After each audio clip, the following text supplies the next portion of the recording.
How's it going? Welcome back, my beautiful sinners, to another great video here on the Savior Show. Welcome back to the channel. If you're new, make sure that you go down below and subscribe. You have no idea how much I would appreciate it. So welcome back to another great video here on the Savior Show. We make all kinds of content, from philosophical videos to game reviews and retrospectives. So if you are new, make sure that you do join the channel, like I said, and support me by checking out my synth music that I make on Spotify. I'm sure you will like it, and with enough shilling out of the way, let's get on with my review of Signalis. So today I want to give you my Signalis review and my review of Signalis, the new indie sleeper hit game coming out. In my opinion, this could be a sleeper hit. So what is Signalis? Well, to me, Signalis is a beautiful potion, okay? We just have to throw a little bit of Dead Space. We have to throw a little bit of old school Resident Evil gameplay,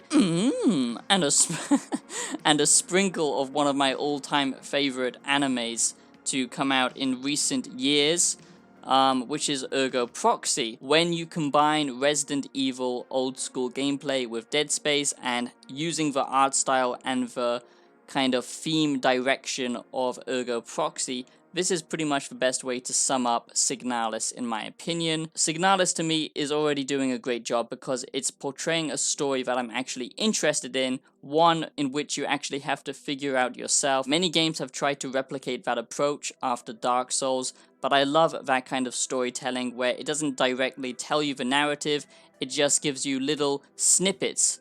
And basically, as the player, you have to figure out what's going on. It's not completely open to interpretation, but I do like the fact that it doesn't just tell you outright what's going on. It's more of a kind of detective mystery in which you have to find all of these different clues and piece together the narrative going on behind Signalis. I also do like the ambient soundtrack here and the sound design in general. It's just very atmospheric, and if you want something scary to play on Halloween and you feel like something that's trying to do something different, and this is an indie title, it's not trying to redefine gaming or anything like that, but it is trying to go back to the roots of survival horror. I love the pixelated old school graphics here that just meshes so well with the art design of this kind of futuristic cyberpunk anime. So now onto the negatives, and there's only a few negatives I have so far with this.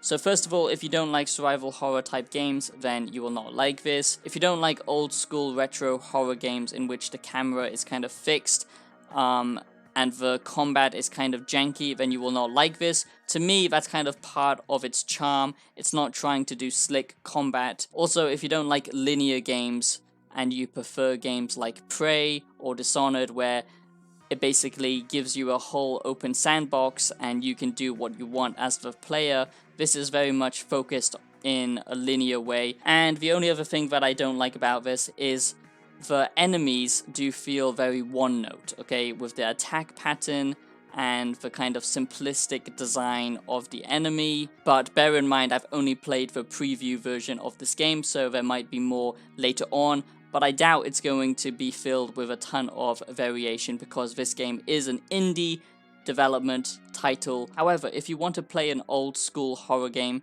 then this is going to be for you, but I feel like they could have modernized it a little bit instead of just completely going back to the roots of what they're trying to kind of pay homage to. And I don't like the fact that when you enter a room, the enemies won't chase you or follow you. It's got that very gamey kind of feel to it, where if you magically go through a door, the enemies are just somehow deaf and blind and they just no longer care about your existence. Wait a minute, that sounds just like my family. The art style in Signalis is a very strong point in my opinion because it's this kind of cyberpunky, sci-fi, retro anime, futuristic vibe going on, and I do like it a lot.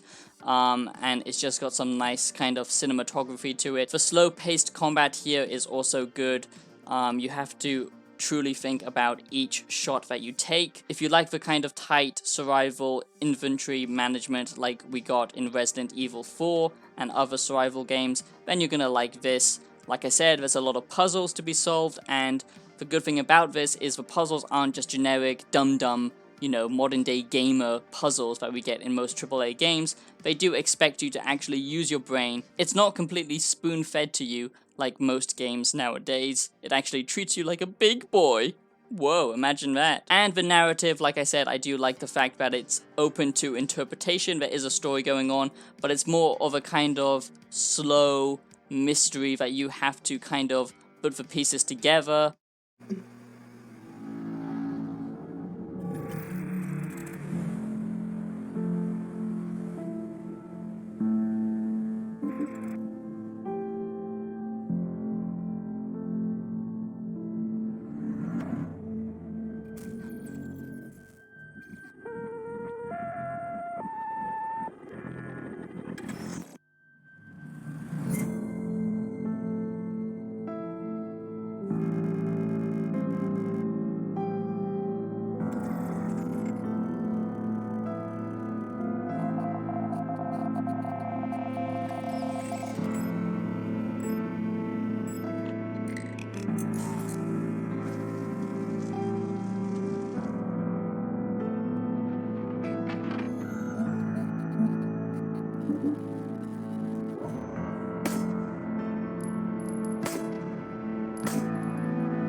I truly hope you enjoyed my Signalis Game review, and let me know if you're going to pick this up. This comes out on all platforms pretty much, on consoles and on PC. Let me know if you're going to pick this up. I think it is important to support independent developers with an artistic vision, because that is what is lacking in the modern day gaming industry. I suffer from serious autism and I need to take my daily pills.